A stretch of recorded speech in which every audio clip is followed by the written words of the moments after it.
Today, May 30th, 2021, is the 18th anniversary of the release of my favorite film of all time, Finding Nemo. This movie has been in my life for as long as I can remember, since it came out the year that I was born. I remember being so amazed by every little detail of the film, yet since I was a child, I couldn't really put my finger on why I loved it so much. As I've gotten older, the movie has only gotten better for me. It served as a movie that not only encapsulates some of the most innocent childhood memories I have, but as a perfect piece of art that gets everything right. What better day is there than today, the 18th anniversary of the film, to take a look at what makes Finding Nemo masterful. Pixar is no stranger to making stories that bring all the little details of the plot together into a grand message about life. There's obviously many examples I could use across their entire discography, but back in 2003 when Finding Nemo came out, there were only 4 movies under Pixar's belt. Toy Story, A Bug's Life, Toy Story 2, and Monsters, Inc. Toy Story's message is about keeping your ego low. A Bug's Life is about not listening to the naysayers and standing up for yourself. Toy Story 2 is about the inevitability of change and why it's okay. And Monsters, Inc. is about, I don't know, remembering to bring your paperwork? Finding Nemo's message isn't something too out of the ordinary by the standards set by those movies. The message being, don't rely on micromanagement. But it isn't in the message itself that makes Nemo unique. It's how the message is said. Let's start at the beginning. Finding Nemo starts with Marlin losing his wife and 400 children. When he realizes that one of the eggs was spared by the barracuda, he makes a very bold promise. I promise I will never let anything happen to you. And he does a pretty good job at this, maybe even too good of a job. Because of his fear of losing the one thing that still keeps him going in life, he doesn't allow Nemo to be himself. Whether it's through constant reminders that taking risks is dangerous, or through simply just not trusting his own ability. Nemo, don't move! Don't move!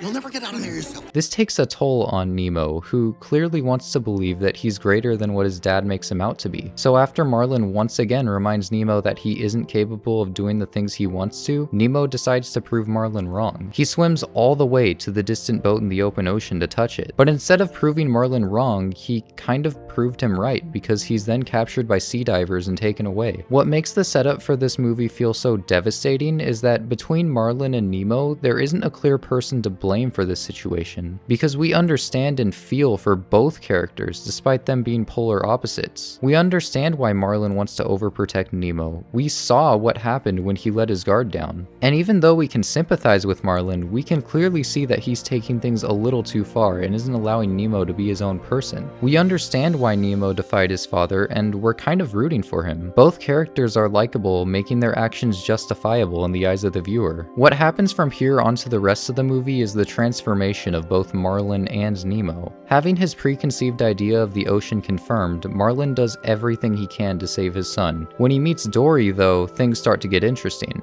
Through very nuanced actions and numerous scenes, Marlin starts to understand where Nemo is coming from. If it weren't for Dory, Marlin wouldn't have made any risky decisions that allowed for him to escape the dangerous scenarios they were in. And they wouldn't have even been in those dangerous scenarios if it weren't for Marlin getting them into them in the first place. I think the whale scene is one of the greatest scenes in cinematic storytelling history. After Marlin's judgment is proven faulty from their jellyfish encounter, Marlin starts to give Dory a little bit more credit out of pity. But when Dory claims that the whale is trying to help them, when in Marlin's eyes it looks like he's trying to swallow them, Marlin accidentally addresses Dory as Nemo.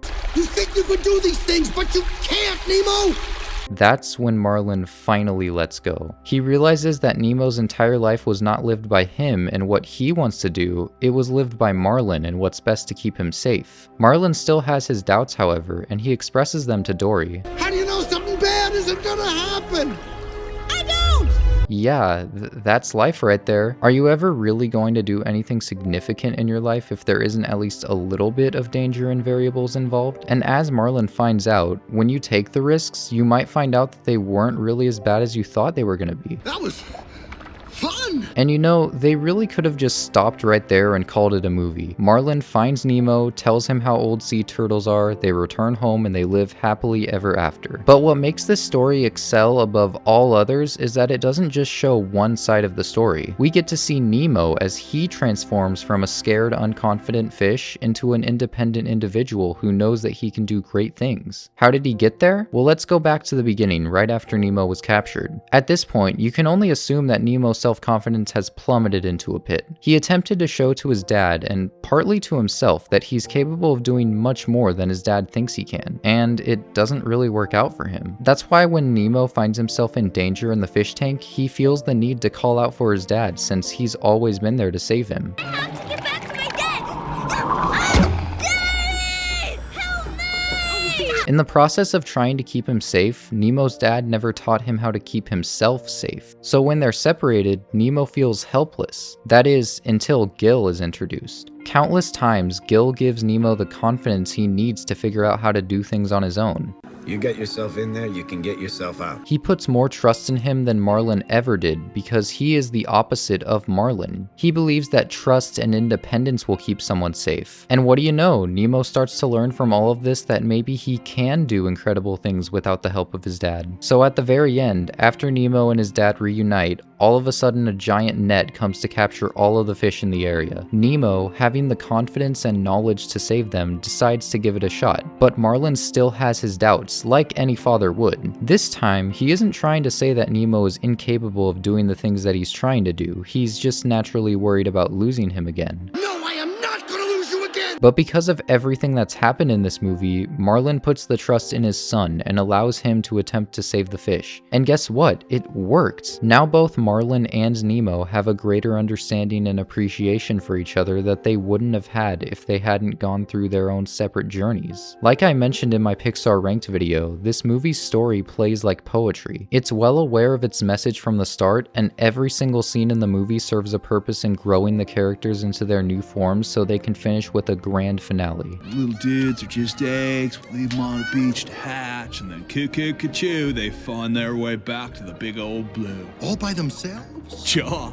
But dude, how do you know when they're ready? Well, you never really know, but when they know, you'll know, you know? I promised him I'd never let anything happen to him. That's a funny thing to promise. Well, you can't never let anything happen to him. Then nothing would ever happen to him. Up to this point in Pixar's history, there was not really a movie that portrayed its message like this. There was usually one standout scene where all the learning took place, while the rest of the movie served to tell the story and build the world. This movie combines all of that into one beautiful package of a film. But I would be lying if I said that the story and the message is the main reason that I adore this movie so much. In fact, since 2003, Pixar has made many more movies where the plot and message coincide with each other very closely. Some of them may even do it better than Finding Nemo. So what really is it that makes Finding Nemo masterful? One thing that gets unfortunately overlooked in this movie is that it's funny. No, like really funny. As comedy goes in this movie, you're either gonna get a joke that isn't really funny on the surface but has stellar execution, or you're gonna get a joke that completely goes over your head unless you study marine biology or dentistry. Let's start with the dumb jokes first. Nice. This joke gets me every time. Not because haha funny fart joke that was so hilarious, but just the way the pelican reacts. Nice. It's amazing. Or when Marlin calls this dude Pony Boy. Don't tell me to be calm, pony boy. It happens as he's swimming away, which just makes it way funnier than if it were to his face. Well, I don't think I've ever eaten a fish. Hi, that's incredible. Good on you, mate. See what I mean? The fact that all these characters are taking this seriously and committing is what makes this rather unfunny joke funny. Humans think they own everything. Probably American. Okay, that one's just funny. Wait, what? You don't think it's funny? Okay. Denial. Can we talk about the dentist for a second? This man is single-handedly one of the funniest characters in cinematic history. He is so incredibly stupid and clueless that it just makes for some hilarious interactions.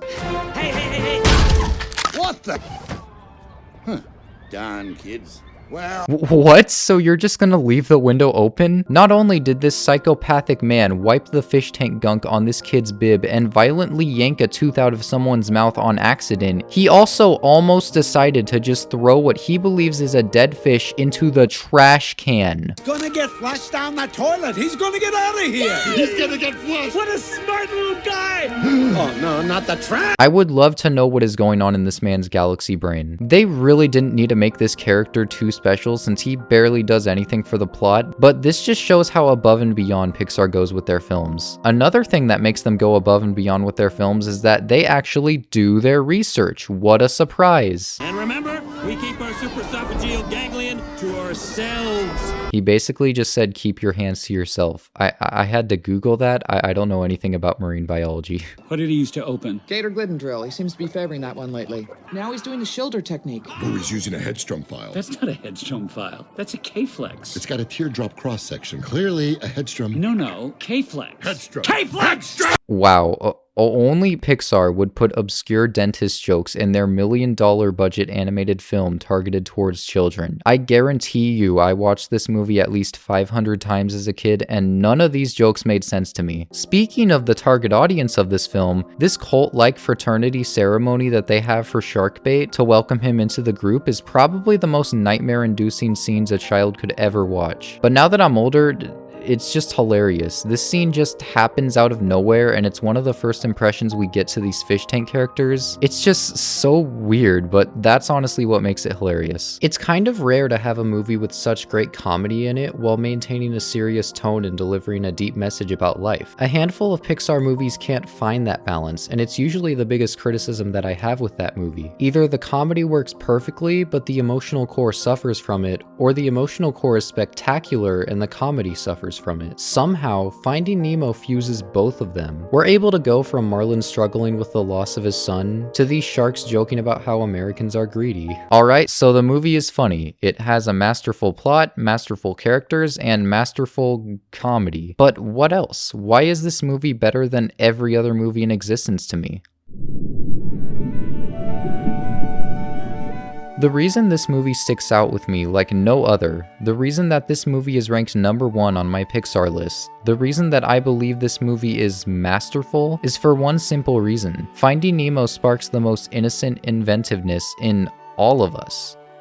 Sort of. This isn't to say that any random person is gonna watch Finding Nemo and then all of a sudden become a world-renowned artist, or like find the cure for cancer. Finding Nemo is a movie that uses its visuals, sounds, and aesthetics to create an innocent piece of art that has the potential to inspire anyone from its beauty. Aside from Pixar putting their own creative little twists in every aspect of this film, most of the inspiration, in my opinion, comes from the setting. The setting of the movie is the ocean. Now, as much as I love the ocean, it isn't always beautiful. Depending on how you depict it, it can either look really appealing or absolutely atrocious. But if you take any random frame from this movie, you are bound to get something that looks beautiful. Pixar took all of the good parts of the ocean and used it to their advantage when designing the world of Finding Nemo. Like I mentioned before, Pixar did their homework with marine biology. And because of that, the ocean looks very similar to the ocean that we have in the real world. And by using a glorified version of realism to depict the ocean as perfect, it portrays the movie's world as perfect. When you're a kid, before you realize that the world has so many problems, you believe that the world is perfect. So Nemo's interpretation of the ocean doesn't feel glorified to you at all, it feels real. Finding Nemo's universe feels real to you. This can bring out the most innocent and inspiring emotions out of anyone.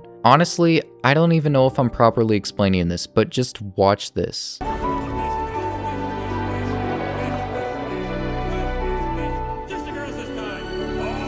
How can you not feel amazed by what you just witnessed? And as you heard from that clip, this movie doesn't just inspire from its visuals, the score of this movie is one of the best in cinema in my opinion. This soundtrack not only gives you the feeling of being underwater, but is just so gorgeous.